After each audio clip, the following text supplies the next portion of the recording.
So I grew up in Plainwell, Michigan. It's a small town of 4,000 people in Southwest Michigan. Grew up on a little lake. Mom was a public school teacher. Dad was a wastewater treatment consultant. Grew up outside fishing, boating, playing in the woods. It was great. My grandpa was pretty artistic. My dad was a ceramicist at night, and so was kind of around those creative people early on, which was awesome. Kind of fostered my love for art and creativity. Was really into drawing and painting. My dad was also pretty handy. When we were growing up, when something broke, we kind of just fixed it ourselves. So I love building model rockets with him growing up. And as I grew older, I built, bigger things like skateboard ramps, and in the winter built big snowboard jumps and rails to use with my friends. Nice.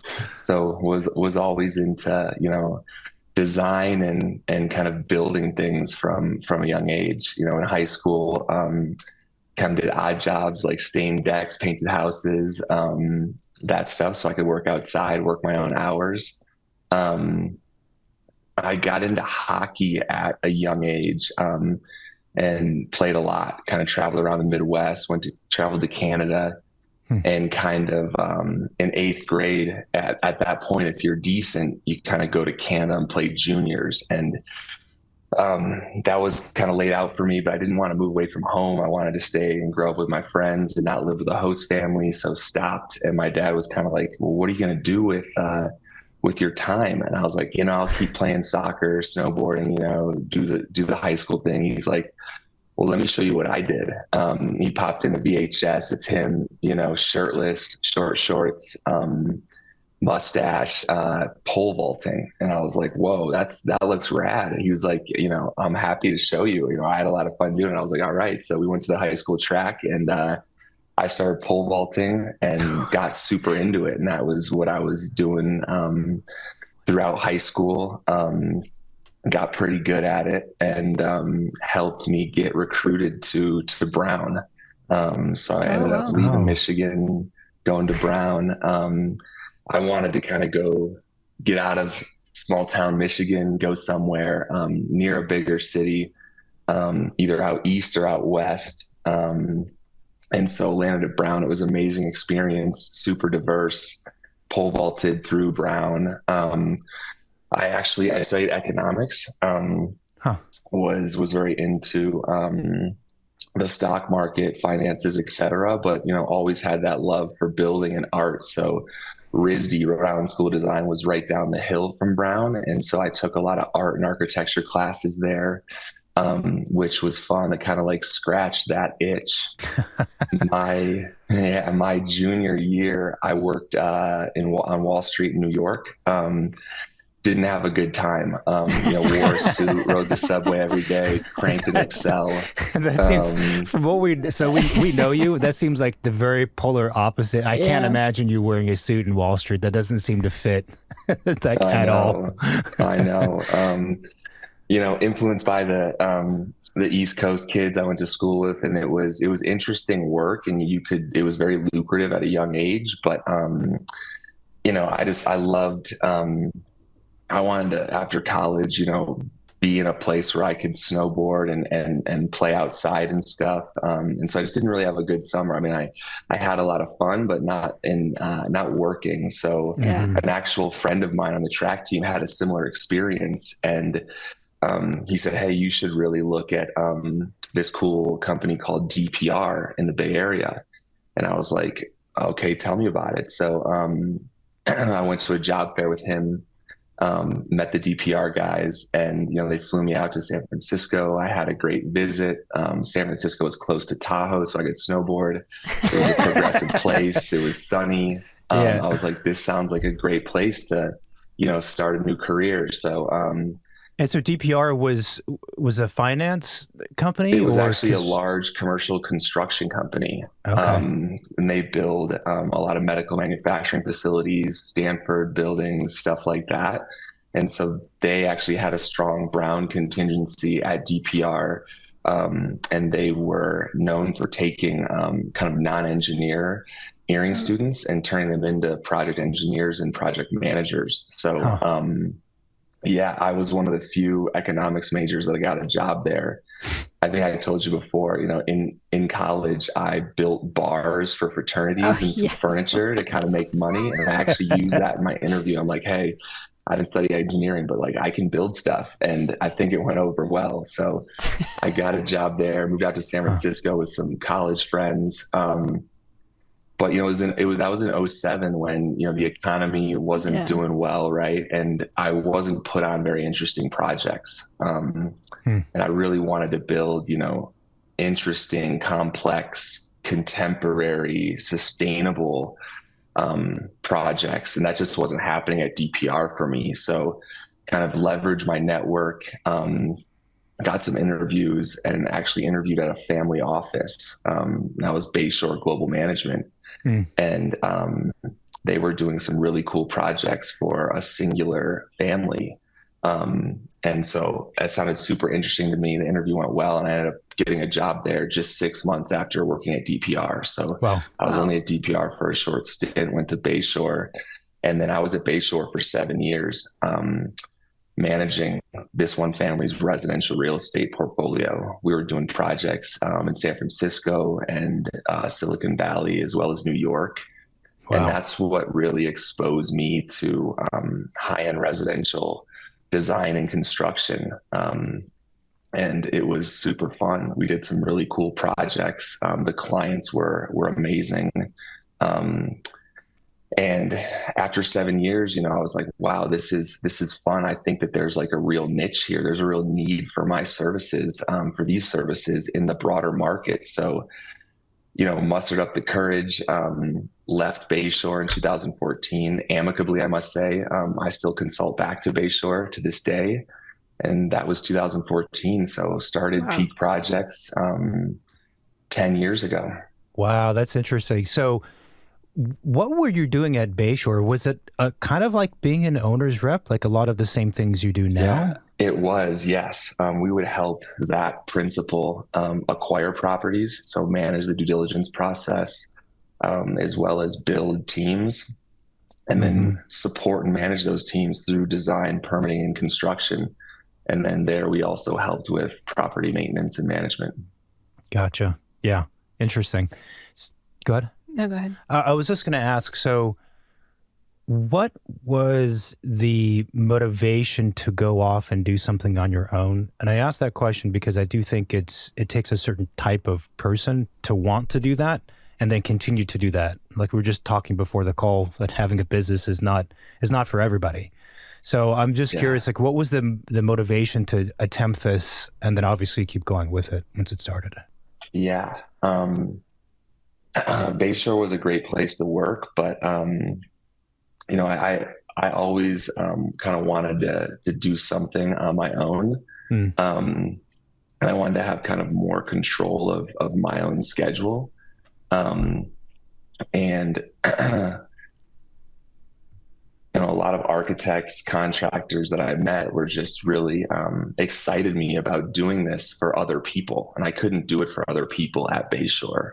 Right. So me wanting to help more people kind of led me to start Peak and really take the concept to the broader public. And I've always been a pretty hardworking, ambitious person. I was instilled that from my parents. They're hardworking, middle class folks, and so always wanted to do something on my own. That I had creative control over. Yeah, it's really interesting because if we kind of like look back at your story, like it seems like you've always somehow managed to use both sides of the brain, like the creative and the more like rational, analytic type of mindset, which is very interesting. And it seems like you're also very conscious in trying to find like your personal balance in what you do. The other thing that's interesting is that eventually you move pretty far from Michigan at the end of the day. Yeah, but you're still surrounded by snow. You're We can still see the snow in surrounded the by background. snow, but you still move pretty far. But I could see Yes. how you were already very entrepreneurial at a young age, like doing the bars and kind of like even getting into like different types of physical activities or creative activities on your own. So it's interesting. I found every time you kind of like look at where you are in life and look back like the things you went through, it wasn't by accident. Like it was kind of like most expected, for those things to happen in some ways. Yeah, definitely. I've always been interested in trying new things. And I've always had a variety of interests. And I really think, this line of work now kind of suits me really well. You get to use both sides of your brain, the analytical side, more creative, qualitative side. So yeah, definitely the upbringing, the interests, and all of that kind of definitely led me here. So talking about peak projects, maybe give the folks listening some background and some descriptions as to, the size of your operation, the types of projects you focus on, how many projects you have going on. So we get a sense of the operation and who you guys are. Yep, sounds good. So Peak Projects is owner's representative and project management consultancy.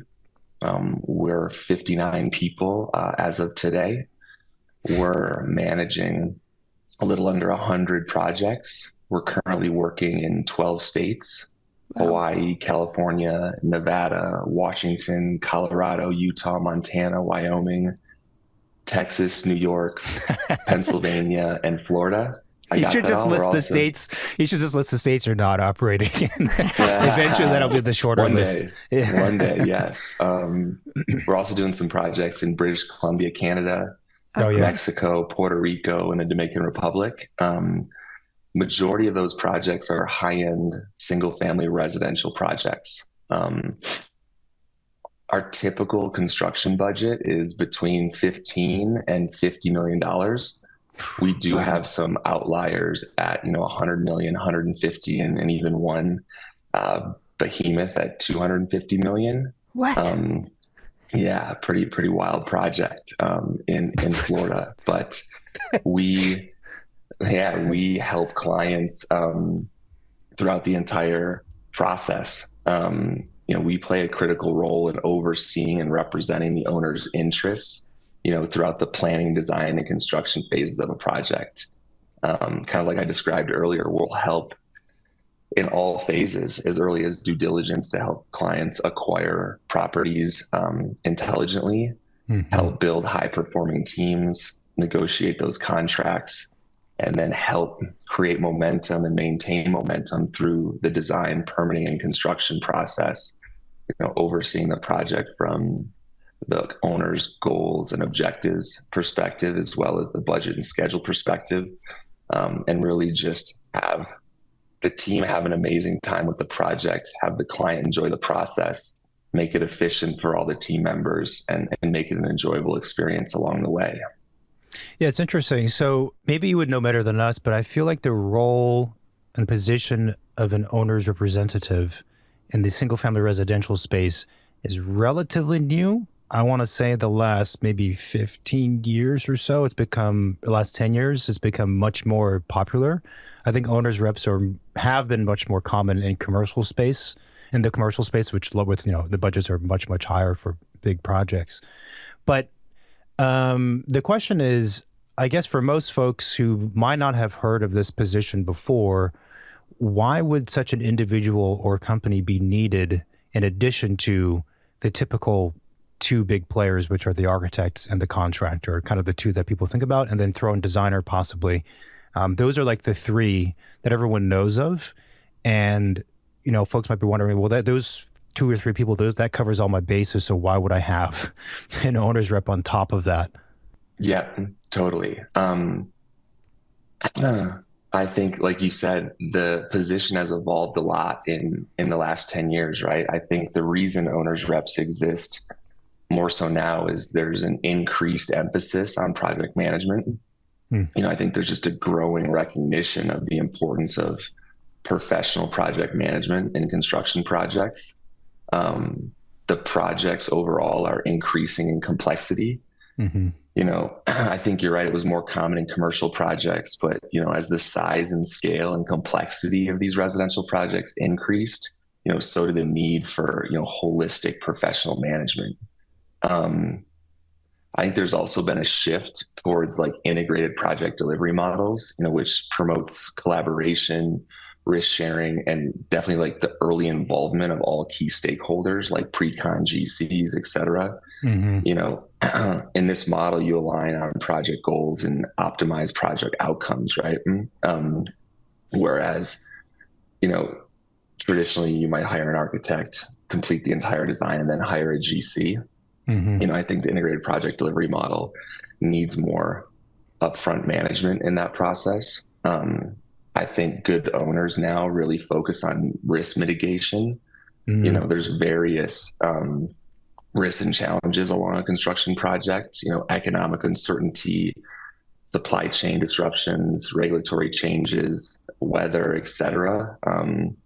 I think ORs, good ones at least, are tasked with identifying, assessing, mitigating those risks on behalf of the client and the project team. And, at the end of the day, I think affluent owners want specialized help, right? Successful people are always looking for ways to improve how they do things. Yeah. If you can hire an expert, they typically do, which has led to a rise in owners' representatives. Yeah, because you could ask your architect and contractor to kind of like figure stuff on the fly and do it as best as they can. But ultimately, that's not their training, their forte, or even sometimes their interest.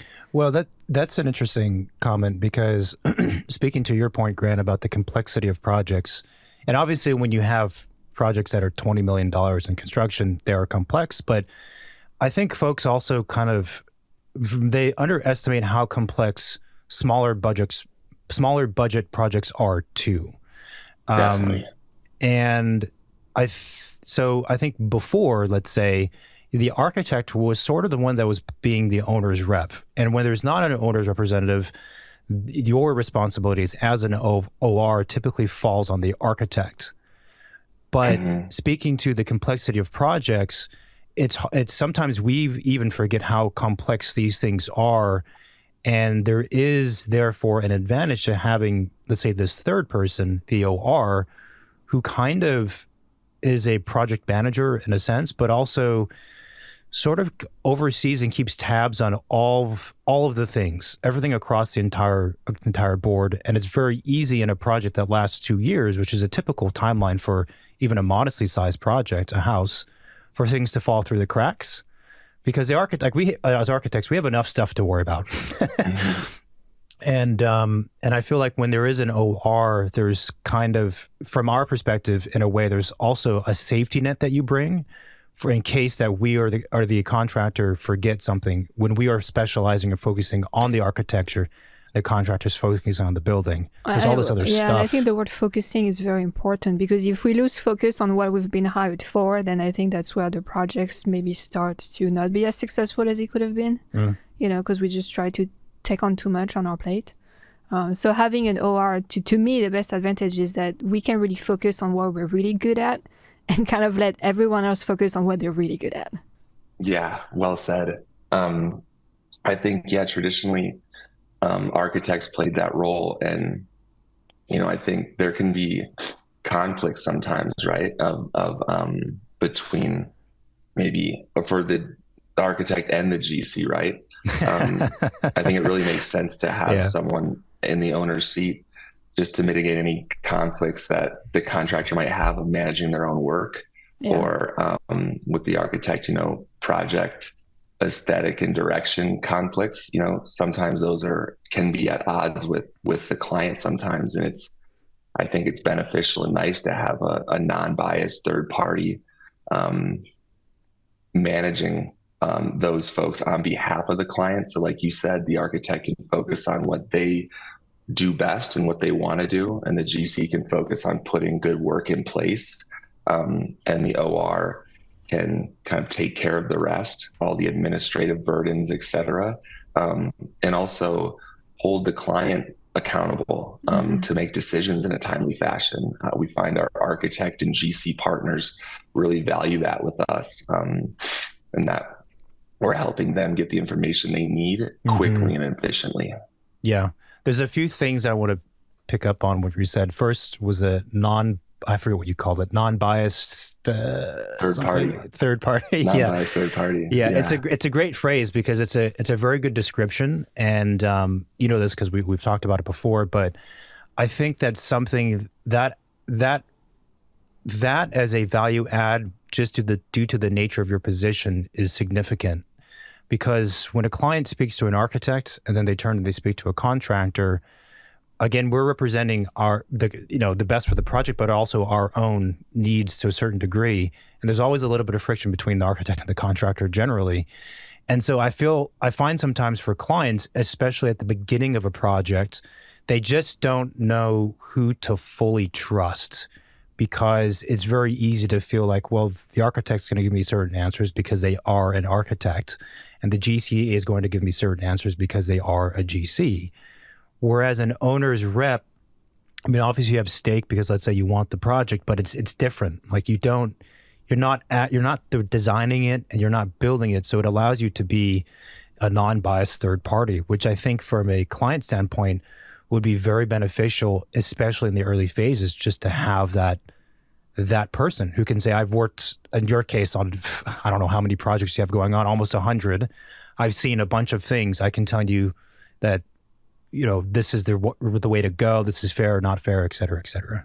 Yeah, well said. And I think one thing that, you know, because we ideally love to get involved early to help set those expectations. We get involved later in the process, often too, when the team hasn't set clear goals, objectives for the project, and then we kind of have to step in and do that. So I think it's really important to work with the client in the very early days of a project and establish their goals, their objectives, any constraints, and talk about budget and schedule early. Yeah. And if you do that well in the beginning, that just sets you up for success, right? I think there's a business management author I like, Peter Lencioni. I think he says something like, you know, in a good organization, you have to tell people what to do 7 times before they start hearing it.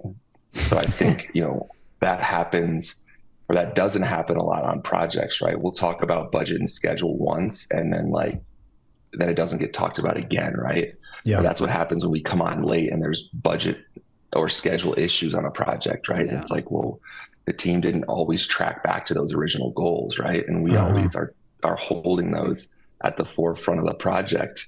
They're in every weekly update and we're tracking them so they don't get lost and they don't get forgot about, right? The client's goals are always held in front of us. It's interesting that sometimes you guys are brought on later on into a project, and this has happened to us, I feel like more often than an average architecture office, where we are called on when the client is already partway through a process with a designer, an architect, whatever. And it's interesting because in that role, we're acting in the beginning as a consultant to kind of do an audit, let's say. But I still sometimes sense that there's not as much trust in what we're saying, simply because, again, we could have skin in the game. So it's kind of like, oh yeah, you should redo everything and hire us and we'll start the project from scratch, even though that's not what we always propose. But because we're the architect, they're like, I don't know if I should listen to you. Well, and also in some of those cases, like because of that, you know, miscommunication or non-existing communication about the sensitive topic, which are budget and schedule, it feels like if you don't talk about it during, you know, the design process and the design phases, it becomes kind of like this taboo that, like the elephant in the room that nobody wants to bring up. And then you just kind of burn your bridges and kill your relationship between the client and the architect or designer. And it's kind of too bad because it went that way because nobody really like did what they were supposed to do or brought it up. And it's kind of too late at this point to, I feel, you know, sometimes savage what's there. When maybe if you feel like somebody needs to step in to actually help the situation, then that might save the project from going past that non-return point. And Grant, to your point, the reoccurring emphasis on things, or weekly meetings, or however you kind of interpret that, the 7 times, right, is crucial. It's when stuff doesn't get talked about for a long period. That's when problems end up happening. Yeah, bad news doesn't age well. But so how do you see clients finding you as an owner's rep? Is it because the architect or the contractor like mention it to them, be like, you should probably like hire someone else to like work on this project? Are they aware of this profession existing in that field, or like how do they come on board basically? Yeah, great question. I would say the majority of our inbound referrals are coming from industry partners, like yourselves, architects, contractors, interior designers, folks like that who are on board with a project and a client and see the need for a collaborative, empathetic owner's rep like Peak to jump in and help. So I think that speaks to how well we work with our industry partners, and that our industry partners value us as strategic collaborators or strategic partners, if you will, in helping these projects come to fruition efficiently and effectively. So majority our industry partners, we do get clients who are doing repeat projects, family offices, single family offices, multifamily offices, land use attorneys, real estate agents. Those are all the folks who are referring us work, and we don't do much marketing. Our website's pretty vague. We're just busy, heads down, executing, doing really good work, and we think good work begets more work. It's interesting because if we were to speak with an architect or designer and ask their opinion on an owner's representative, you would get mixed answers depending on who you're speaking with. And I usually find there's not a lot of middle ground neutrality. It's either they had a great experience and they love it, or they hated it. And they're like, be careful of all owners reps. It's sketchy territory. So talking from the latter position, I think the concern that other professionals have, so the architect and let's say the contractor, is that when there's an owner's rep involved, and maybe the client would have the same concern too, that it's just another layer of like another person to have to go through to get to the client. So there's not going to be direct communication between the architect and the client, or the client and the architect. There's going to be this hindrance that's in the way, this kind of middle management person, Can you speak to that, if it's true, false, or how you guys operate so that it's not that way? Because I do know this is a concern amongst a lot of professionals. No, totally. We find ourselves having to explain ourselves or apologize for our competitors. But I think since 2014, we've always taken a collaborative, empathetic, and objective approach to our work, which I think is really different. Like you said, unfortunately, owners reps have gotten a bad rep in the past because some individual reps or firms try to prove their worth by, grinding down other team members to prove their worth, or selectively holding information to maybe make themselves look better. Our process is simply to support owners in setting clear goals and objectives, hiring the best and brightest teams, compensating them all fairly, creating a great work environment, collaborating, sharing expertise and resources freely, and doing what's best for the project. In the olden days, maybe that, gruff, heavy-handed model worked, but I think it only worked for clients, right? It didn't work for the team. At the end of the project, they were burnt out. No one wanted to work together again. There was project fatigue.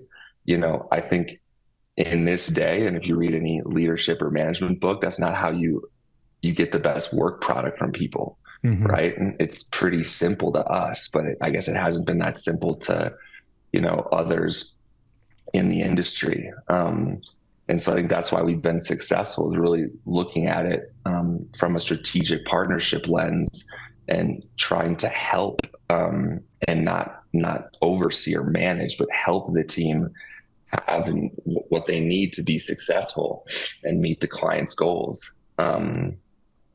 I also think, some owners reps might just do one thing or the other, like specialize in just setting up contracts or just doing, traditional construction management. I think a lot of folks think that, the OR is there to manage or police the general contractor, whereas our expertise and scope aperture is much wider. Like I said before, we get involved with the entire process from due diligence to team selection through construction, and I think that really sets us apart. I think we also we hire well-educated, experienced, kind, detail-oriented, highly motivated people. We have a culture of learning where everyone's encouraged to make our projects, process, and company better each and every day. And I think that ethos, really sets us apart, and we're hoping that, more companies follow suit. So if an architect is working on a project and you guys are the OR, does the architect and the contractor still have direct access to a client, or is everything going to you and then to the client? Obviously each client is different, but we strongly advocate that they definitely still have direct access to the client, right? For the design process to work well, the architect needs to interface with the client. It's such a personal thing that, we strongly advocate for client involvement, at least in the early stages of design and through, final material selection, right? I think for there to be true trust amongst the team, the client has to have a good trusting relationship with the architect and the GC, right? Yeah. Some owners may go to us for information as we're one point of contact, and maybe that's more efficient. And that happens from time to time, but we're always trying to pull in the team to have client interface, like I said, in the design process, or big project milestones, right? Like, it's important that a client shows up, is respectful, and thanks people on their team for working hard on their projects. I agree with that. But I laugh, but it's definitely true. And it sounds also like babysitting to me. Well, but it's kind of an interesting thing, right? Because the owner's rep is the representative of the owner, and you're kind of like the advisor agent throughout the entire process, ideally, of the client and the owner. But there's also, you had mentioned the idea that really you are advocating what's best for the project, which is not always the same thing as what the client wants. In fact, we find fairly often, not necessarily to the client's fault, they're not in line because the client doesn't know this process at all. So sometimes they ask for things or suggest things or want things to go a certain way. And we have to say, look, you're the owner. If you really, really want to try that, we can, but I'm telling you, that's not the recipe for success.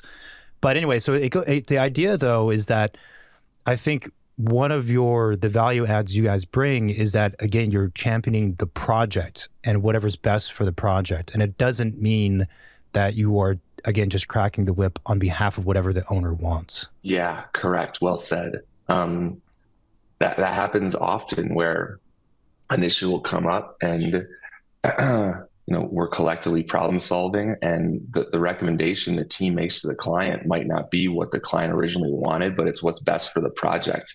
And if you go about laying out options in a data-based, objective manner, pros and cons of each, and the recommendation on why, good logical owners will understand and come to terms with that and usually make the right decision. Do you guys have like an onboarding process to take on clients and project? Like, are you selective as to like basically which project you engage with and which ones you're not, besides just the scope, but in terms of, vibe and relationship?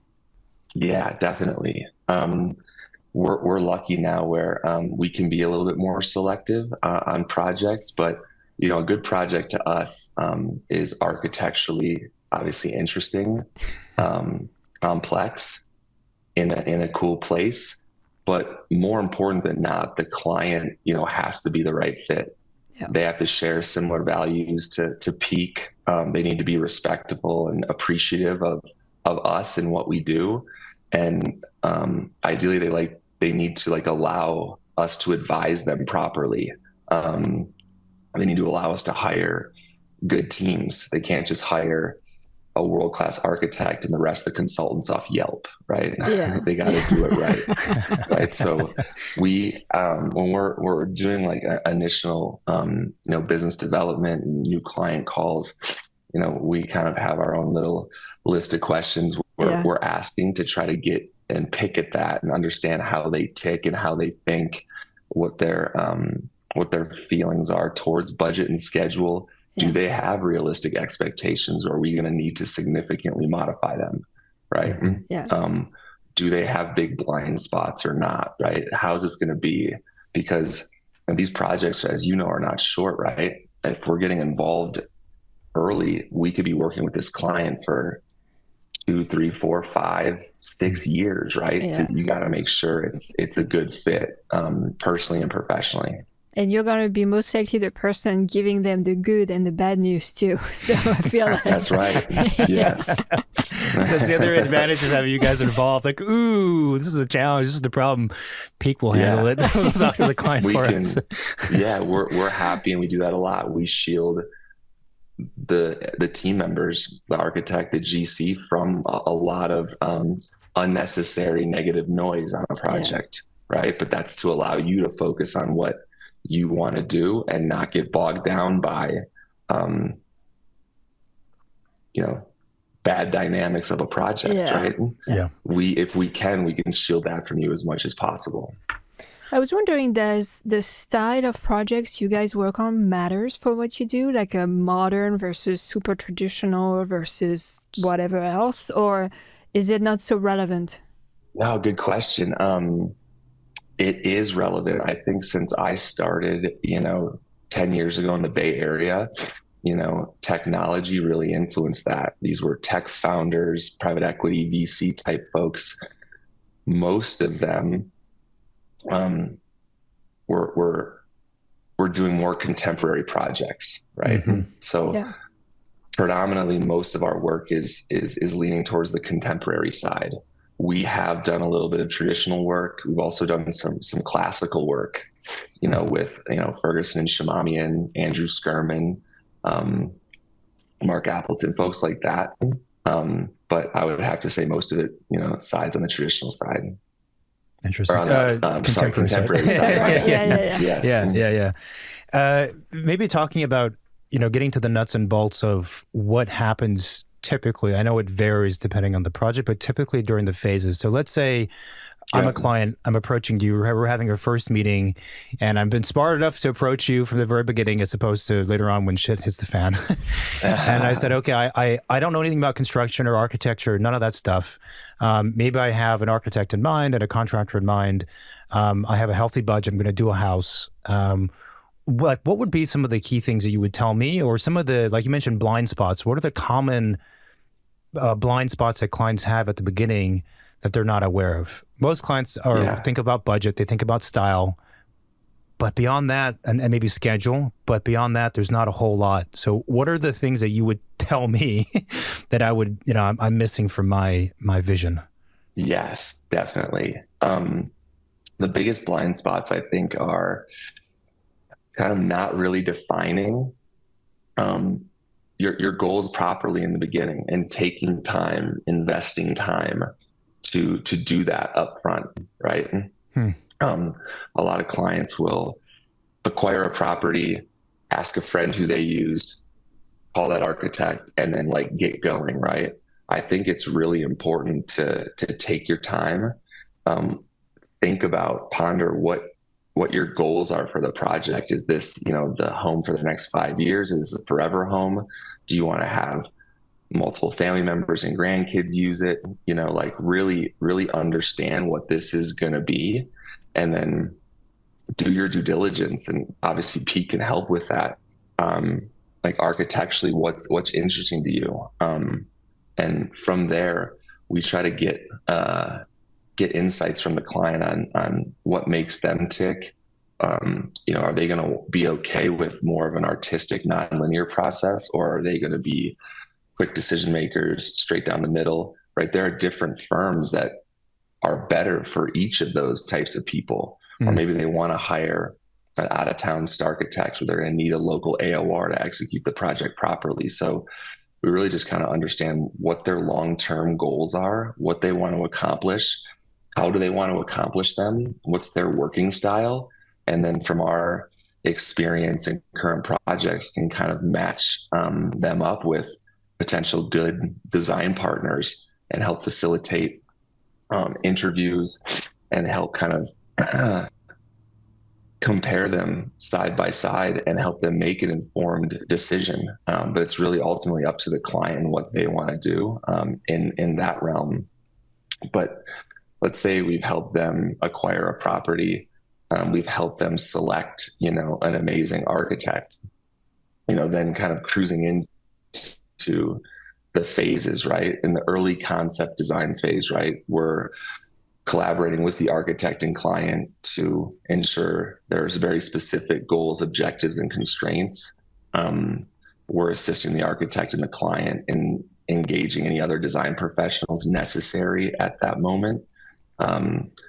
We can provide input and feedback during that design concept. We start establishing our project budgets and timelines. We start our NDA, insurance, and invoice review process. We'll start holding coordination meetings to ensure forward progress. So very early, we're kind of getting into the project management rhythm with meetings, document administration, budget and schedule management, and kind of carrying this thing through. After concept, obviously there's schematic design. We're helping the client and architect select and engage additional design professionals, structural engineers, pre-con GCs, et cetera. Also reviewing and providing feedback on the design as needed, continuing to ensure alignment with the original project objectives, constraints, and goals. And then we also can help kind of facilitate discussions, obviously respectfully, with the architect around design options, materials, and systems, leveraging our experience from all of our projects. Early on, we like to talk about, the operating and maintenance of a home, because those preferences can influence design. And in every phase, we're obviously obtaining updated pricing and schedule information, right? And in these early phases, this is where we really want to make sure the client loves where they're going and what they have, right? It's so much easier to iterate in the early design phases than later on when you have a bunch of consultants, right? And so we really advise the client to spend as much time as they need with the architect and SD to dial in what they want before they bring in a bunch of other folks. I totally agree. Jumping back to that first meeting, I'd asked you what would be the things you would cover with the client. I did not expect your answer to be what it was, which is to make sure the client understands and really thinks about their goals. And what's funny about that answer is that it's precisely the same thing that we would say if we were asked that question. Like, what would be the thing that a client should do that they overlook? And 95% of the time, it's you should really think about what are your, think about it. What are your goals? What are your objectives? What is the big why behind the project? Because, of course, and you know this, but for us, if we have that, then our scope of the work goes way more smoothly. If we don't have that, we end up, it's sort of like a pyramid. We end up building a design on a false foundation. And at some point, it causes problems. And that's often I have seen, that's part of the reason why sometimes when you get later on into design, let's say significantly through SD or maybe even beyond that, there's a shift and the client says, I want to change this dramatically. And you realize it's because we didn't actually have that conversation at the beginning of what are the goals. Well said. I like how you said that. Yeah, designing on a false foundation. It seems pretty trivial and simple, but I think establishing those goals and objectives and the why early on is just so critical. And then tracking back to that at every stage of the project, right?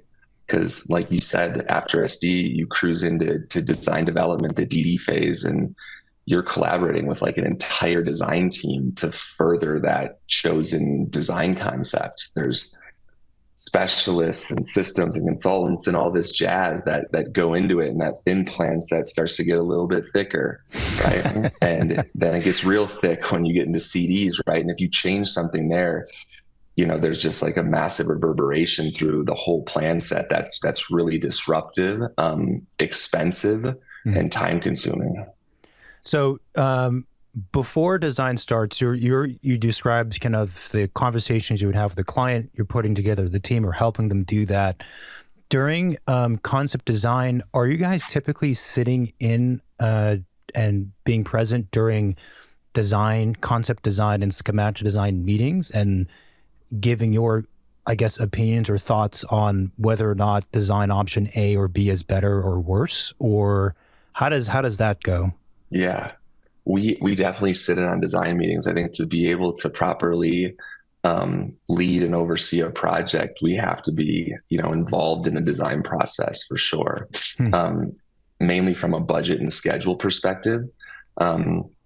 We try our best to stay in our lane as an owner's rep, right? We're not the architects. We're happy to leverage our data and our expertise from our 10 years of projects and our 100 plus current projects now. Some clients and architects want to understand what other people are doing or what Peak thinks about things, but we really leave it to the architect to lead the design with the client, and we'll comment if or as needed throughout that process. But we really want to empower the architect to lead and manage that. Yeah. So I asked that question because I can feel the architects listening, thinking, I do not want another person in that room saying, well, I think the blue one's better. No, that's not what we're saying, for sure. No, but I could see how it's super beneficial for us to kind of also have an understanding of, the reality of the ideas that we're proposing. Yeah, because 100%. Oftentimes there is a huge gap between what architects have in mind and what actually is feasible. So I think having that check and balance, like as you move through, is super important in being efficient, and being efficient in terms of creativity, right? Putting the effort where things are going to be possible. Yeah. I think, great architects do an amazing job at defining the program with the client, right? Yeah. Everyone has unique experiences. So I think the best teams leverage everyone's experience, right? And I've yet to met someone who knows everything, right? So I think it's awesome when everyone can kind of get along and leverage everyone's expertise. We're working on some projects where the architects are very strong in the design, but in the systems, Peak actually has more experience. And we're helping them ask about backup power, redundant backup power systems, off-grid capabilities, security, IT, AV type stuff that we're seeing on other complex projects, and asking the architect and client, hey, other people are doing this. Is this of interest to you? Right. And those are questions that the architect didn't ask. Right. Yeah. And so we're being helpful in making sure the owner knows all the potential options they have so they can make the best informed decision.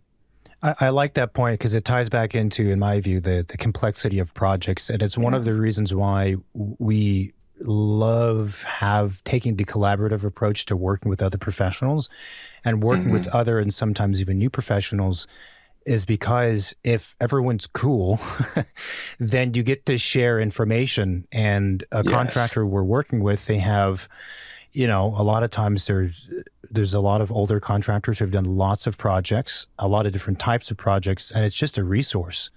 It's like, hey, we've done this detail a bunch of times, it works, but take a look at it. Do you have a better way of doing it? Because as an architecture, again, you mentioned these projects take so long, right? There's a cap to how many projects we can take on versus kind of the people power. Well, and custom homes are also very unique. So every time it's kind of it's a different recipe in some way, right? Like there is always new things you can learn depending on what the design wants to be, where it's happening. If it's in a state where there is snow or in a place where there is no snow, it comes back to that's true. Like there is a lot of different things to know about. Yeah, definitely. I think where we've been helpful there too is, we're doing projects across North America where one project, the architect may only have experience in warm weather climates, and Yep. they're doing a project in Tahoe or in a high alpine environment, and they don't know the nuances of designing in such a place, right? And if they're open, Pete can help inform them of best practices in those environments, right? So we can kind of help elevate architects as needed in different projects and just help them be successful in areas where they may not have the most current experience.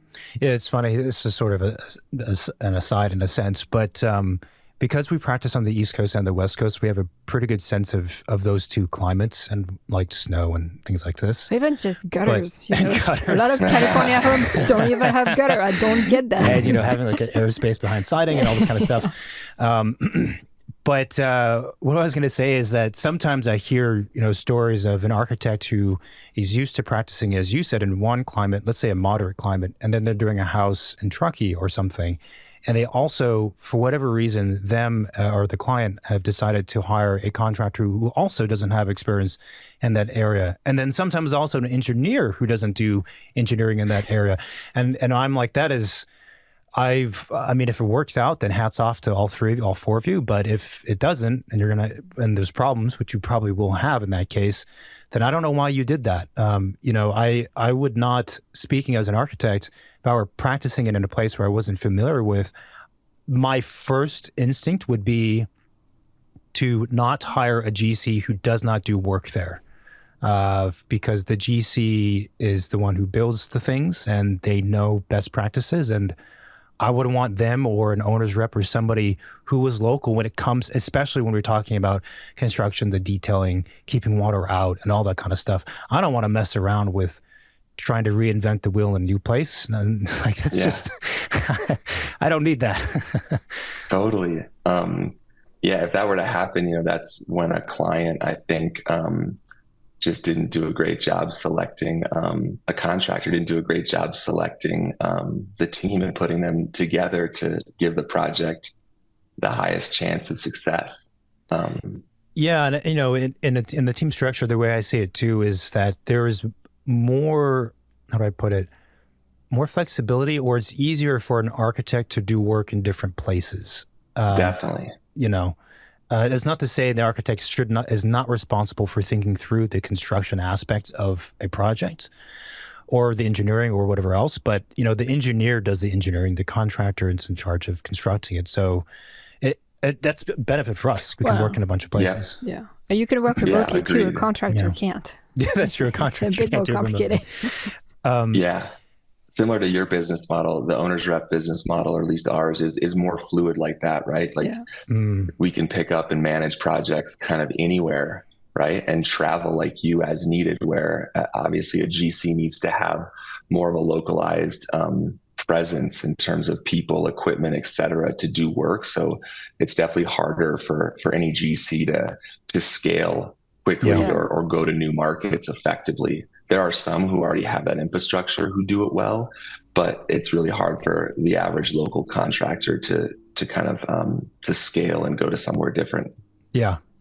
And the amount of call it building science knowledge they accumulate when they work in a specific territory is so deep too that it's a weird thing for us. A lot of architects will say that we're kind of generalists. Like we know a little about a lot of things. Yeah. But getting back to the process. So we left off at DD, but I did have a question of project budgets, right? So in the initial conversations with the client, there's always the construction budget. Like, what is your construction cost you have in mind? And then a lot of times that's used as a way to give an estimate as to the other fees. And on top of that, for example, the architect's fee being between, let's say, 10 to 15 as a rough average. Sometimes it's more, sometimes it really shouldn't be less than 10%, but let's say 10 to 15, engineers are like 1% to 2% of project costs. But from a client's perspective, are there other things in the project budget that they should be mindful of that are not just the construction costs the architect, the engineer, and the designer? Yeah, definitely. In the early phases, in even acquisition, or say in concept or schematic design, we do a high level preliminary development budget, and we like to break it down into soft costs. Those are costs from the architect, engineer, owner's rep, etc. Hard costs, which are general contractor costs, site or landscaping costs, which are typically under the GC, but we like to break it out. Furniture, FF&E, and those are kind of the four big buckets, right? But then there are also miscellaneous owner costs like builder's risk or project insurance. And then we always like to add a line for contingency, unforeseen conditions, scope changes, et cetera, over the course of the project, and escalation, market escalation. And so that's kind of how we typically like to build a budget. In the early stages of a project, right, you have limited information. So your budget's only as good as your information. So we start with a range based on historical data and current project data. And as the plan set gets more defined, well, our budget gap or range narrows. That's kind of how the progression of our budgets work on projects. Is there a typical contingency amount that you suggest for projects? I know that's a tough one because things vary. Early on, it's typically 10%. We've increased it if there are larger risks at play. But that's kind of typical, and then you can kind of reduce that as the project gets more defined. Gotcha. So then going back to the process, so we left off. So during SD, you're getting a rough order of magnitudes from contractors, rough estimates, let's say. And then once we get into DD, what is your role when we're in design development? Yeah, totally. So it's kind of similar to what we said before, right? So in DD, we're collaborating and leading a larger team of design professionals, to further develop that SD design. Like you said, we're obtaining updated pricing and schedule information. And then as we cruise into CDs, that's kind of finalizing the design, right? We're reviewing the final construction documents prepared by the design team, assisting the architect to make sure they're fully coordinated and meeting the client's goals. And then we are assisting with the preparation of the bid package and procurement documents for contractors. Then typically in a bidding and contractor selection process, the OR is going to manage that bidding process, right? We're going to issue the invitations to bid, evaluate those bids, and do side-by-side comparisons, make sure things are apples to apples, so you're looking at them fairly. We'll then help the team the design team and client make an informed decision, an informed objective decision based on the pricing and the proposed team, et cetera. We'll then help negotiate the GC contract on behalf of the client. At that time too, we'll help the client procure necessary insurance for the project. And then we'll coordinate with legal counsel to review and finalize that GC contract.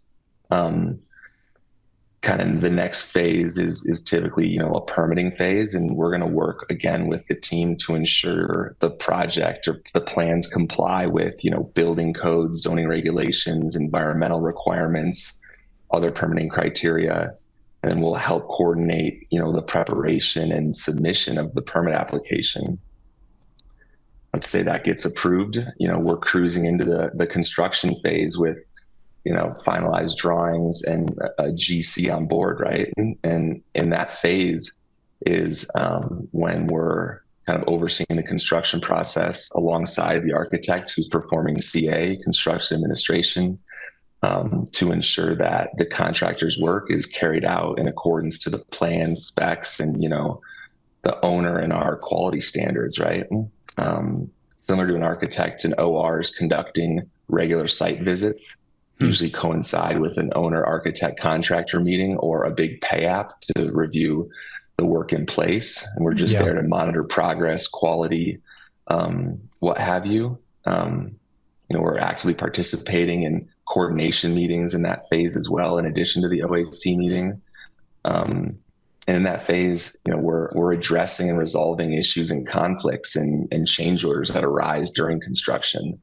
I think the GCs will like this. A big thing that we do in construction is we ensure quick payment to GCs and vendors. Like, that's a big thing that the owner holds that can really affect the project. If you can pay your people, and especially your GC, quickly, keeping the money flowing, keeps the interest level high and keeps the GC hungry and engaged to continue putting work in quickly on your project. Yeah, that's an interesting one, because it reminds me that there is a lot of times in a project where the professionals, let's say the architect, designer, contractor, want to convey information to the client that is just objectively helpful, good information.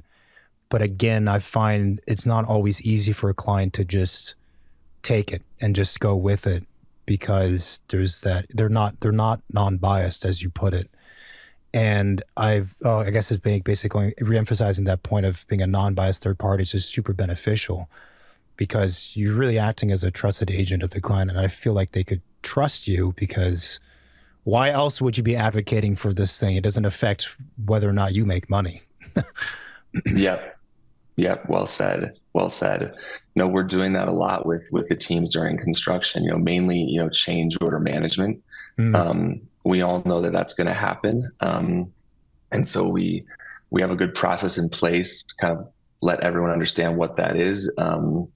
And when they come through, make sure that they have all the sufficient information, right? Here's the original cost, base budget, the new base budget, why it changed, how it changed, et cetera, very clearly laid out in email form. And our goal is to send it and get an approval, right? One and done, and not have multiple emails back and forth or multiple meetings to discuss things, right?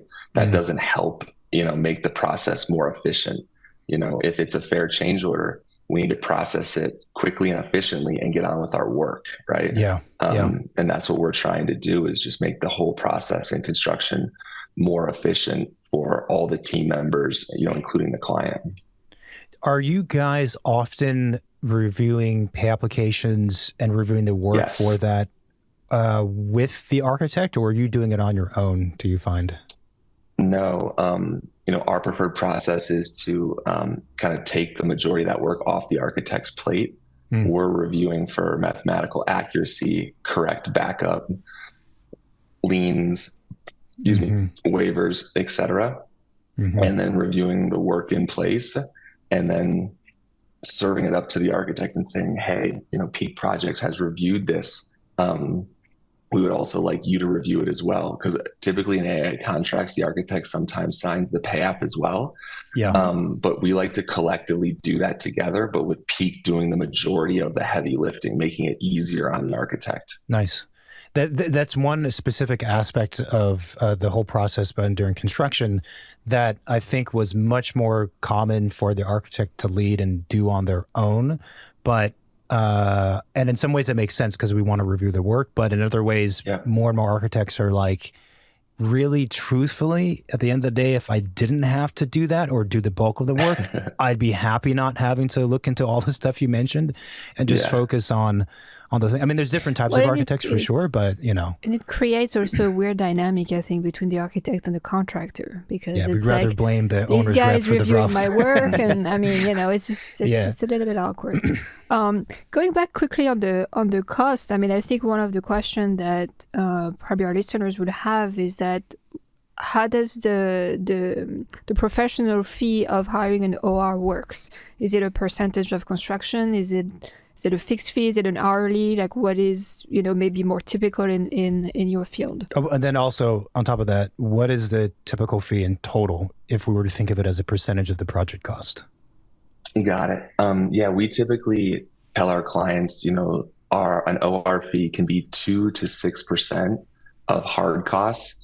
And that's depending on at what time in the project we're hired, the needs of the owner, quality of the team, and number of iterations. So Yeah. that's what we typically kind of say.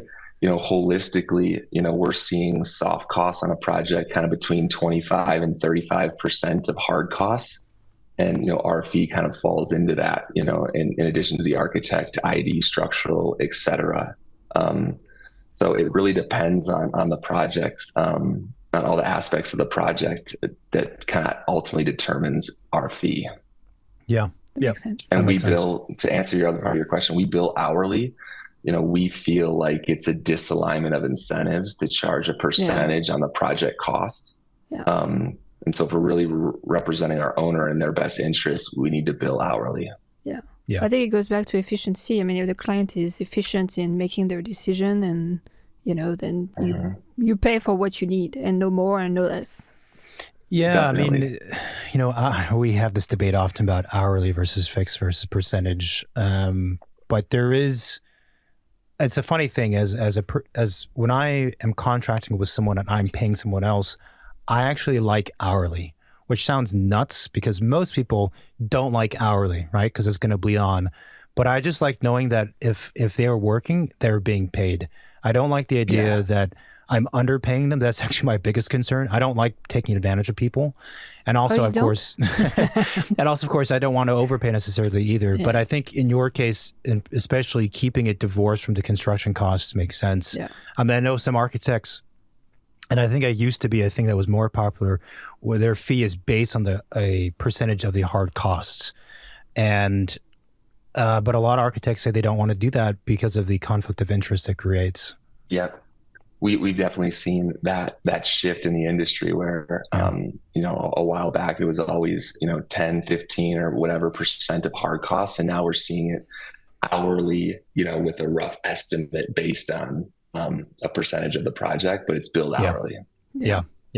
There's just, and to your point, the reason why that is, it's because it's just hard to know how many iterations are going to take place. It'll go, as you said, for you guys from 2 to 6%, from us 10 to 15% or whatever, based on how long we're doing revisions. And again, that goes back to the importance of the first questions that you mentioned of what are your goals for this project, and let's build on this kind of pyramid of information instead of just winging it and going with shooting from the hip and going with the first people you find on Yelp or whatever it was. Yes, well said. So during construction, you guys are visiting the site. You talked about that. I guess after construction, the client moves in. Are you guys still involved? And if so, in what capacity typically? Yeah. So taking a step back, at the end of the construction phase, right, there's the closeout or turnover phase. And we're working, as you know, feverishly with everyone at the end of a project to facilitate, the completion of construction. We're commissioning the systems, training either the client or the client's team on how to operate the home. There's the review and approval of final project deliverables, your as-built drawings, operation manuals, warranties. We're working with vendors to create a digital and tangible manual for the client so they can reference, information about the project quickly. Obviously, we're working with you and the GC to ensure all the punch list items are addressed and resolved to our client satisfaction. And that's kind of like the closeout phase of the project, and making sure, everything's perfect, art's on the wall, everything's dialed so they can move in and start operating it or using it as they wish, right? And then we're also ensuring that all the proper maintenance contracts and service items that need to happen after move-in, because once a project is done, it's really not done. And that's like a common misconception some clients have, right? Like when you invest 10, 20, 30, $100 million into a home, like there's a significant ongoing effort that takes place to maintain that asset so it looks and operates like it does when the architects and OR approved the project, right? And so we're helping with that. We did last year start an estate management division. And so we have folks in New York, San Francisco and LA that are actually helping clients post-construction on a fractional basis, manage maintenance and operations of the home kind of in perpetuity. Yeah, that makes sense. I mean, it's like you buy a nice car, you need to get it checked once in a while, change the oil, change the filters. Yeah. I mean, if you want to keep it nice. That is something that most people underestimate or if they completely forget about. And I think also in terms of cost, right? Like you have to factor those maintenance costs over time too as part of probably the total project cost. Definitely. Yeah. You definitely should. The maintenance cost, and also, and this is funny, I was talking with someone recently, and there's a client who completed a new large house, very expensive, and that was a result of they recently, became very wealthy kind of overnight, so to speak, tech money. Mm-hmm. And they did not realize the utility bill was going to be so much per month. And the professional team was like, well, yeah, you're not living in a studio apartment anymore. Like, this is a giant house. Like, if you run the water and the electricity, it's going to be a lot more than the $200 you were paying a month beforehand. And most of the, remind you though, that a lot of the contractors that we've spoken with and we know, they also have dedicated, call them like maintenance teams, or sometimes they're called special division teams that do maintenance and also small projects for repeat clients or for new ones in odd situations. Yeah, we work with a lot of those teams. Our estate management division will oversee or work with those teams on clients' projects to help ensure success. Nice.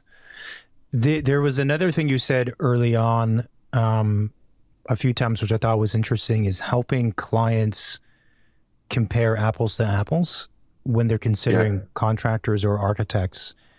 And I want to pick up on that because one of the things that is really challenging about the the residential construction space is that a lot of contractors practice very differently from other contractors, and architects practice very differently. And the scope of services they provide is sometimes radically different from another architect.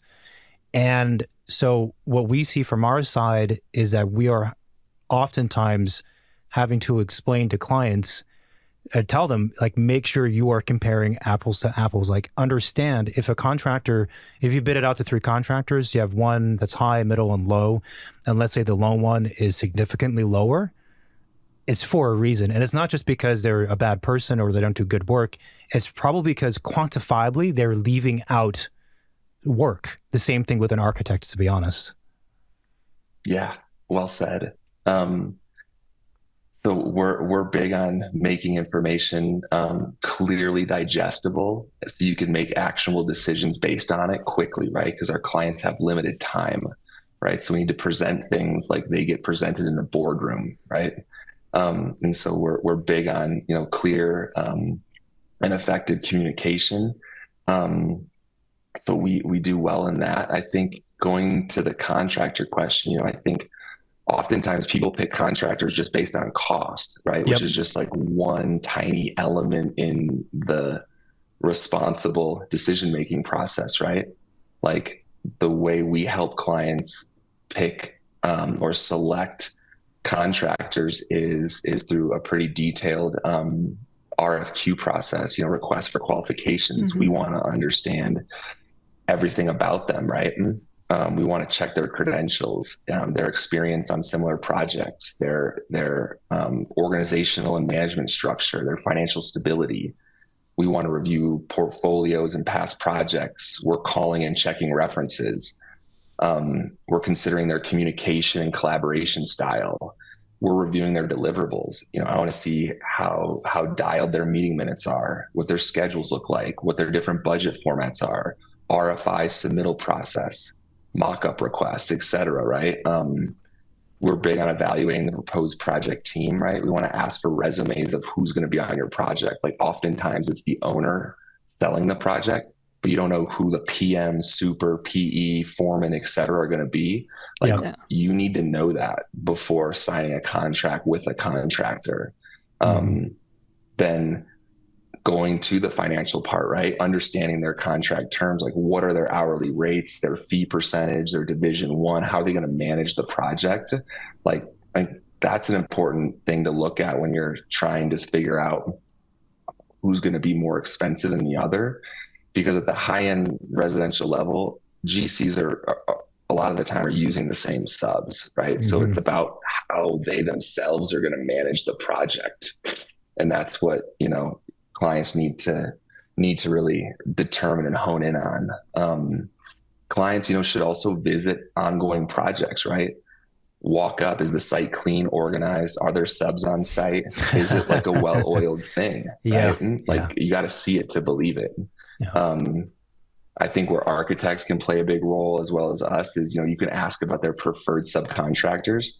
Good architects know good subcontractors, right? And so like if they're talking the same language, if they know the same people you do, that's a good sign. Going down the list, we got to check warranties and post-construction support.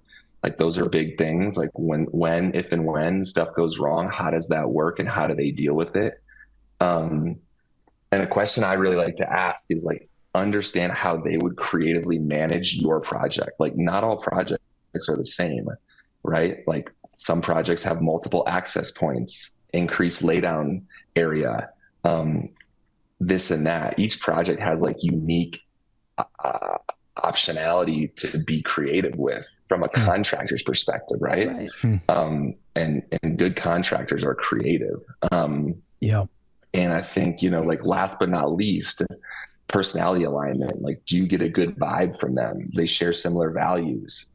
Like I said before, can you spend 2, 3, 4, 5 years with this team? That's those are like some of the many things that, you got to look at when selecting anyone on your team. Yeah. And what's funny about that is, usually it's some of the many things, but for most folks, for most clients, that's already an overwhelming list of things, for sure. That's the case. And I can see where having a person who's going to do that on their behalf, who they trust has to start somewhere, is very beneficial. Because especially a lot of folks who have a lot of money, they're busy. They don't have the time or sometimes the interest at all to be running around and doing all this research. And I like what you said earlier too about something like distilling information so it's concise, so that the client can actually make an informed decision, but not have to spend like, a month out of their year doing all of the work. And to be honest, that's something that we're always trying to further refine and better, because sometimes I feel at the beginning of the project that I feel this urge to convey the whole Bible of information to the client, but in reality you can't do that because there's not time to do it. And so anyway, I think that's an interesting way to frame that particular problem. Yeah, and I think I mentioned this before, but if we do that well, and if we do that well with collaboration from all the team members, we do believe that leads to like less stuff that you guys have to do as well, right? If we all can get decisions made quickly and approvals signed off quickly, it's just less email comms traffic that we all have to deal with. So if we can communicate things clearly and effectively once, and that is good for the client, but really good for all of us in the project team. Yeah, for sure. It's a funny thing too. I think that sometimes it's easy for folks to forget that the architect and the contractor also want things to run as smoothly and as efficiently as possible. In our case, throughout the project, but I was specifically thinking about design. Like, I have no interest in staying in SD for a year. That doesn't interest me. I love designing, you don't want to be a yes, paper architect? But I'm not a paper architect, and all of us are trying to get stuff built as if things take long enough already, like as efficiently as possible. And so there's actually, I think, more alignment between the architect, contractor, and client than maybe people think. Like, I'm not trying to draw out the process. I don't want to do that. And oftentimes the thing that slows down the design phase, which is the phase where it's the most unpredictable in a sense, I have to say it's the client. If it take a month to get back to us, well, that's a month off the schedule. And if that has to be the case because they're on vacation or something happened, that is what it is. But, clients basically should recognize that that's the case. Like, we will outproduce you. I guarantee it. We'll be ready for the next meeting, but we'll be waiting for 2 or 3 weeks or whatever it is. I don't know where I was going with that, but yeah. No, I agree. And you said it well. You said it well. And that's what I think why a lot of industry partners, really value us, is we're holding our clients' feet to the fire and helping them make decisions. And if they don't, informing them the budget and schedule ramifications of not making decisions, right? Right. Like, that's one of the key things we manage at the beginning of a project. I talked about the macro budget, but there's also the macro or global schedule, right? That goes from acquisition through design, through permitting, through construction, through turnover, right? We're working with the team early on to set a realistic design and construction schedule. I think what we see often is people produce or issue a standard schedule that might not fit that particular client. Maybe that's what the architect sees as how they want to run it, or but we want to give the client a feasible, reasonable schedule, right? If we know they travel a lot or they're gone every summer, like, you got to put that into the design schedule. And let's all give ourselves the appropriate breathing room to execute correctly, so we don't have to go back to the well and ask for more when we blow the schedule. So it's really important to work collaboratively together in the beginning to establish a realistic budget based on that client. Yep. That's super well said. Go ahead. Okay. I was going to ask, so some questions about projects in general. So construction costs, I know this would be a question that clients would love to have the answer to, is everyone says that construction costs always go up during a project. It always ends up being more than what everyone anticipates it to be. Why is that the case?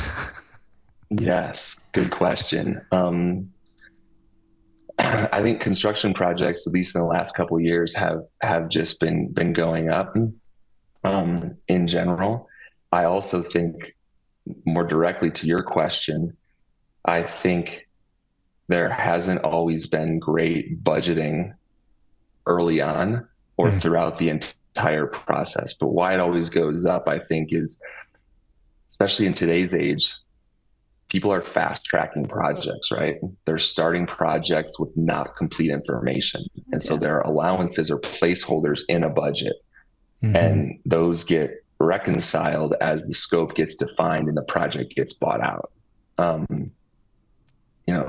It's been a while since I've done a project where you've had 100% CDs, priced it, and then started construction, right? You're getting that permit approval, issuing a permit set, and then going into construction.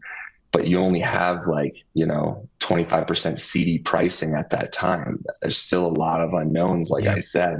And so the reason budgets get blown is because the design continues to iterate and throughout the construction process. And I think that kind of leads to budget overages, et cetera. Because if you design through the construction process, you always are kind of enhancing it. Clients typically choose higher end products than what the baseline budget was accommodating. And all that stuff kind of leads to budget overages on projects these days, especially in the high end residential world. Yeah, that's well said. And it's something also that it's surprising to me how many people don't know that a permit drawing set is not a construction document set. They are not even in our space. They're not even close to being the same, but most folks, they are identical. And I'm like, no, they are not. I'm sorry. They are not. There's a lot more information that needs to happen. Yes, well said. So I'm sure you worked on a lot of very complex projects, but is there one that kind of stands out as, maybe like one that is just very challenging or very exciting, or just one that kind of like stands out from all of the ones you've worked on? If you can share information, because I know there's NDAs. No, it's hard to pick one. We actually have a few right now that are under NDA, but are very ambitious. We have an extremely large ranch project at a very high elevation in Colorado. It's logistically challenging just to get people to the site, much less quality labor and high-end materials to the actual site, much less the build site, which is at 10,000 plus feet in elevation. Wow. So that logistically is going to be super challenging, but super fun to figure out. We have a great team on that. So I'm excited for that one, but that one's, very different. Another one, we have a really cool, complicated penthouse project in New York. Similar challenging access, but not the same as a large Colorado ranch, like limited elevator access and geometry, within the peak of the structure. Yeah. And so that one's going to be really cool from, an urban project perspective. And then I alluded to it earlier, this really large project in Florida. In Florida, there's weather, hurricane rated products. We're utilizing super large, unique windows and a lot of stone. And that design is just going to be really complex to execute with all the constraints in Florida, at the speed that the client wants to do it in. Well, it sounds for the first two, maybe you need to partner with some helicopter company, Yes. 10,000 feet altitude. Some elevator companies for that Colorado, or some helicopter companies for that Colorado project. The subs will have to be like supreme athletes to work in those kind of conditions, oxygen masks to construct this. It'd take a while to acclimate. Take a while to acclimate for sure. Like in cases like this, do you have to kind of talk to the locals to try and find if there is I don't know, maybe local people that would be best suited for that, or strategies on how to bring stuff up there? How do you brainstorm solutions for those types of challenges? Definitely. Leverage the team, right? Hire the best and brightest and leverage them. On that Colorado project, we have an amazing architect and general contractor. And, in the coordination meetings, we're kind of laying out all the challenges and seeing what people have to offer and leveraging a lot of experience.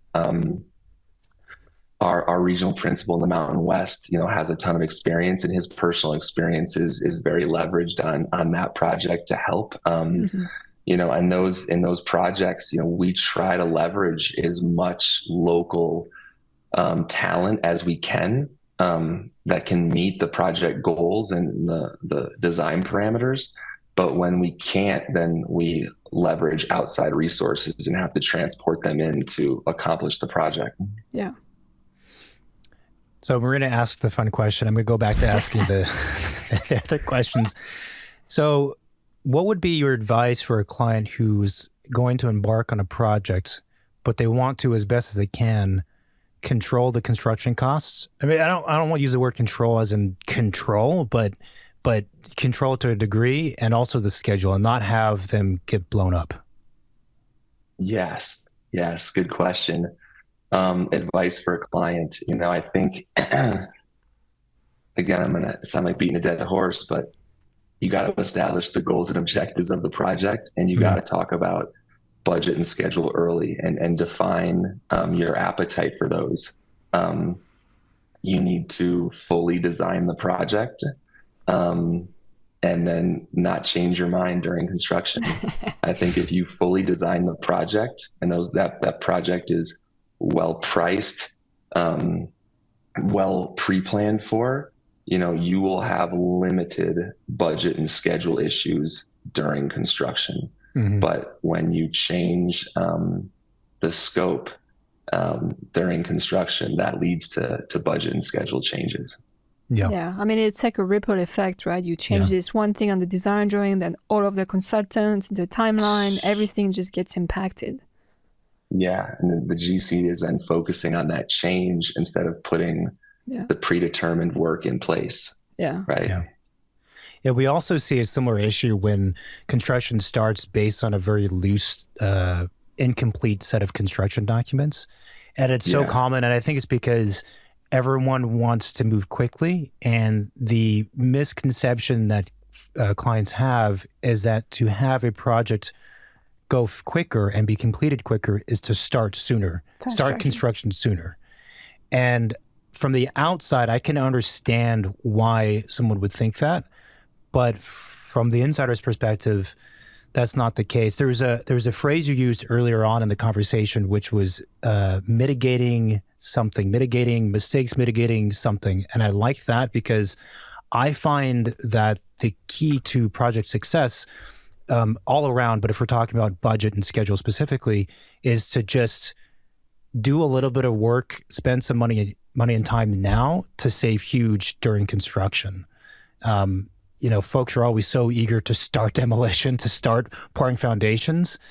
And it sounds counterintuitive, but holding out for that extra couple of months or whatever period of time to have a full design and then therefore have accurate pricing and an accurate schedule, it just makes it better. And also, by the way, it's way less stressful for everybody, including the client, I might add, Yeah, definitely. That's the way to do it if you can. But as you guys know, it's hard to get clients to accept that. Another thing I was wondering is, what do you think of the business model design build? And maybe that's kind of a tricky question for you because you work with both sides separately. So I don't know if you've ever work on project where it's one entity doing both, and I'm sure that was probably very interesting. But what are your thoughts on design build? Design build for the listeners, it's kind of like you said, it's a project delivery method where a single entity is responsible for both the design and construction phases. I think it's more commonly used in commercial buildings, infrastructure projects, large residential developments. It's not as common in high-end private residential in that space. Yeah. I think generally the efficiencies are like a single point of responsibility. You get early collaboration with them being one and the same. And I think they speak to kind of efficiencies and time savings. But I think, high-end residential projects demand such a high level of architectural expertise and creativity. And that's usually found in standalone architecture firms and not design build firms. I will say Marmol Radziner is one of the only firms I'm aware that does design build well at the ultra high-end level. Yeah. Yeah. We, that's interesting to hear your thoughts on that, because we see the same things, broadly speaking. It's just, and there's a distinction also. A lot of the design build companies, or how do I put this? I think a design build company that is founded and led by a builder is typically very different from a design build company that was founded and led by an architect. Like Marmol Radziner, they do great work, and they're both architects. They both went to Cal Poly, my school, in fact, before my time, obviously. But and that there's, of course, and any person who has a business knows this. It's the person or people at the top that it trickles down to everything else and everything they do. And so generally, I find that when a design build company is led by a contractor, the design excellence is not at the level that you're describing. I'm not hating on them. I'm not saying they can't do good work, but it's just not quite the same. Yeah. No, that definitely tracks. Yeah, go ahead. I was wondering, we might have listeners, architects who are thinking, hey, you know what? Maybe being an owner's rep sounds really good. Are you going to ask them if they're looking to hire? Well, I mean, sure. No, but I was wondering, is there like your path toward where you're doing today? You kind of went through, a deviated path maybe, or maybe there is no direct path. But I was wondering if now in 2024, is there like a specific training that people can get in school to become an owner's rep? Or is it more of this kind of like loose, fluid path that one would end upon depending on, opportunities and experience and choices? Who would be on paper like a good profile to perform as a good owner's rep? Yeah. I think in the past it's been a little more fluid. I think it's getting a little bit more straightforward to become an owner's rep. It's, not a requirement, but definitely helpful to have, an educational background in architecture, construction management, or engineering. You definitely, at least to get hired at Peak, you need to have architecture, construction, or project management experience, ideally in the high-end residential space. I think folks with hospitality and commercial experience can do well if they have the right personality and EQ. Um, Good owners reps need excellent communication skills. They need to know how to negotiate, have strong risk management skills, Hmm. obviously super strong budgeting and financial management skills, schedule management skills, proficiency with technology. Um, those are all, things that really are needed to be a good owner's rep. But the best, have experience in that area that they're ORing per se. Yeah.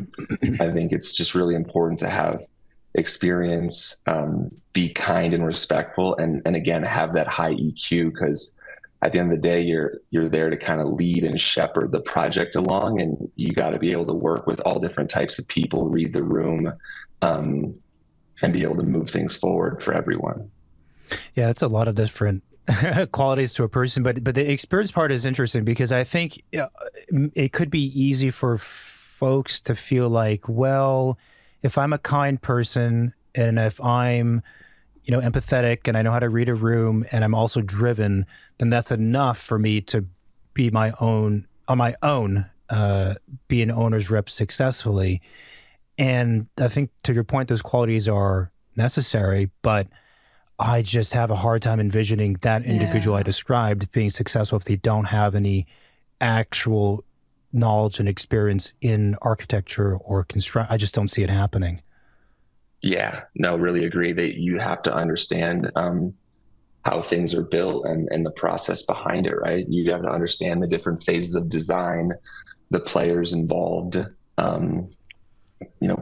basic pitfalls of all projects, project management theory, and construction, how things get built, right? And, on our team, we have folks from, like myself, the family office world, who were very involved in every aspect of projects. We have licensed GCs and architects on staff that, these architects have designed projects prior to coming to peak, have executed CA.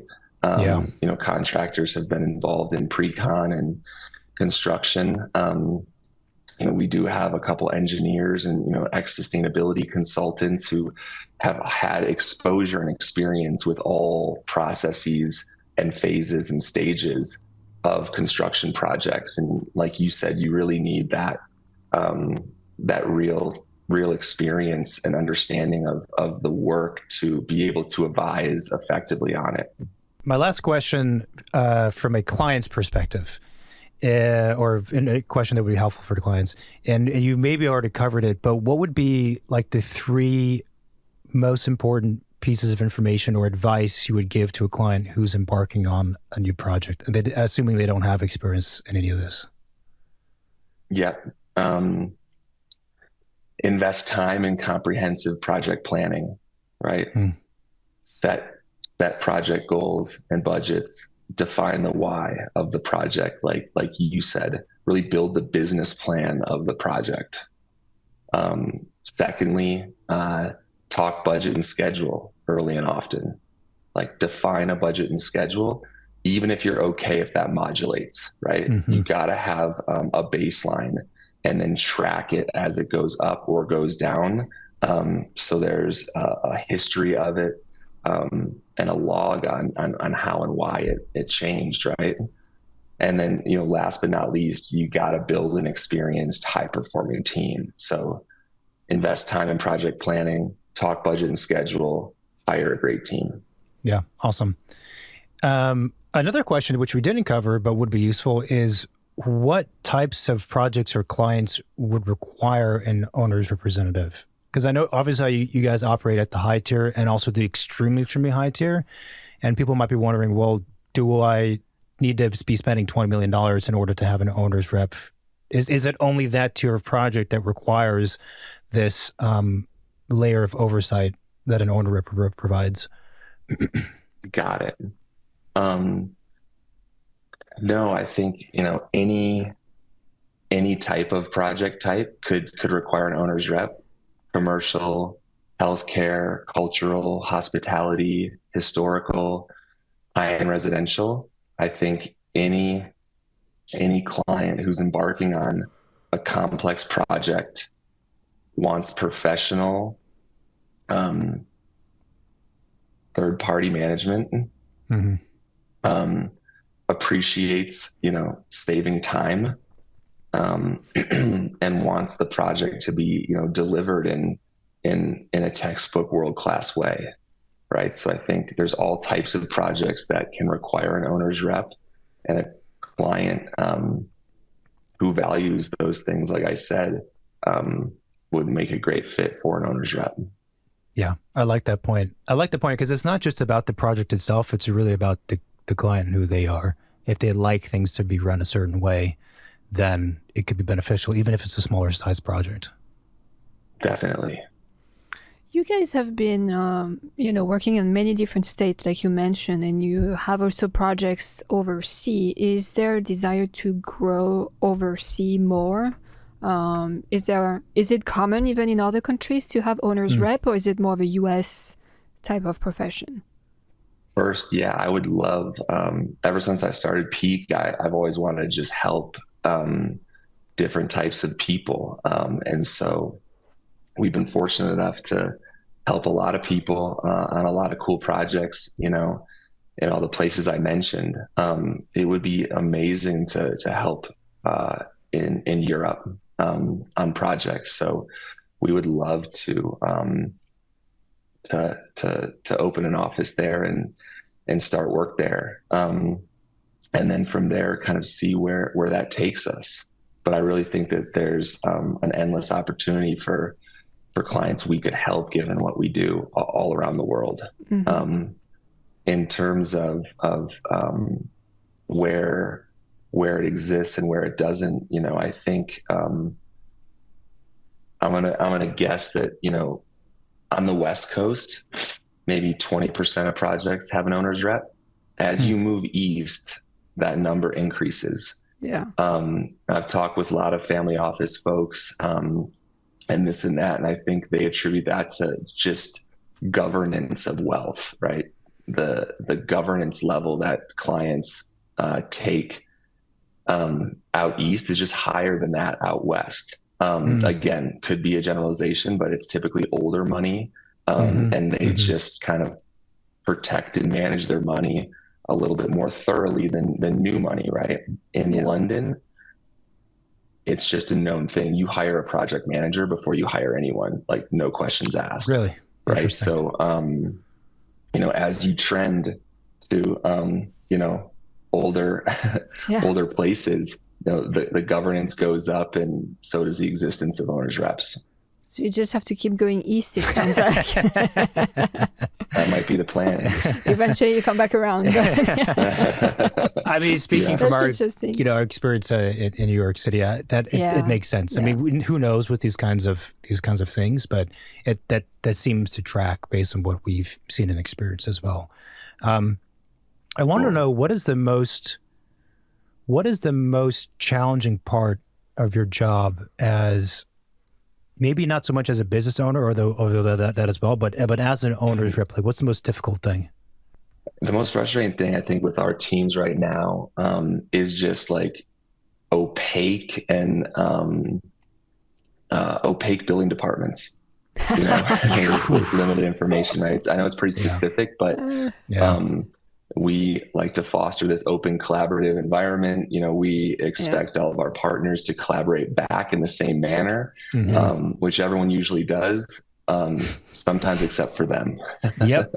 Yep, they're the brick wall. I feel like that's the next person we need to get on the show, is like a plan shaker, the people who actually approve drawings. Yeah, I know. We've thought about that. Well, if you know one, I'm afraid. I don't know. I do know some. And I was going to say, I don't like to, we always Peak, myself, like to bring solutions too. So even though that's a problem, we mitigate that problem by good land use attorneys who specialize in entitlements or permit or entitlement consultants. So we have relationships with lots of those folks in lots of different areas to try to help mitigate permit risks. Yeah. And I feel like that's another specific role and kind of part of the overall project that is becoming worse, but also as a result has produced a reliance on specific professionals that you mentioned to solve those problems. Yeah. It's interesting to see how many more professionals are hired now, like specifically for certain things to solve certain things. But yeah, the building departments. I should have known that was going to be the answer. I mean, you ask any architect or contractor, that's the answer. We just talked about it yesterday, because you even sometimes look for information. You cannot find the legal information you need in order to put your drawings. It's you really do need someone who is just basically buddy, and that's all they do. Yeah. Yeah. Who've done it before, know the people. Yep. Exactly. The final question that of course we always ask is, what is your favorite building? That's awesome. Thank you. Again, it's hard, man. There's so many. Is it cool if I give you a couple? Yeah. And they don't have to be projects you've done. They can be non-biased projects. Awesome. Cool. A classic. I like the Pierre by Olsen Kundig. That's a great one. It's in this amazing cove on Lopez Island up in the San Juans. Kind of nestled into the landscape, into this rock. There's great photos of it online if folks want to check it out. That's a good one. My wife is from Seattle, and so I've spent time in the San Juans and have seen it, and just love that area of the world. And that's just a beautiful place. We're actually doing a really cool project out west with Walker Warner, that upon completion, will be up there with one of my favorites. It's an amazing program. The detailing is awesome. Beautiful concrete work. And the ski in, ski out access doesn't hurt either. I'm biased to that. Another cool one I really like is the Matagorey House in New Zealand. It was by Farron Hay, a really cool firm out of New Zealand. It sits at the base of this mountain range at like the edge of a lake. Again, it's integrated into the landscape super well. There's like these interesting masonry massing. It has local engineered timber, and it has this really cool tussock rounded green roof. You got to check it out. That's a good one. I'm looking at it right now. It's pretty cool. Yeah. That's amazing. Let's see. Last but not least, one of the coolest places I've ever been. It's this place called the Refugio Frey Hut. It's an off-grid backcountry hut in Bariloche, Argentina. It's not by a famous architect, but it's made of granite, wood paneling, a tiled roof. It gets filtered water from a lake nearby, powered from a turbine. It can sleep like 30 people. It's mainly used in the summer by rock climbers. Okay. But I actually went back in 2011 with a group of backcountry skiers and snowboarders. It's nothing fancy, but it's a super cool place, and I have like such great memories. So I'll end it with that.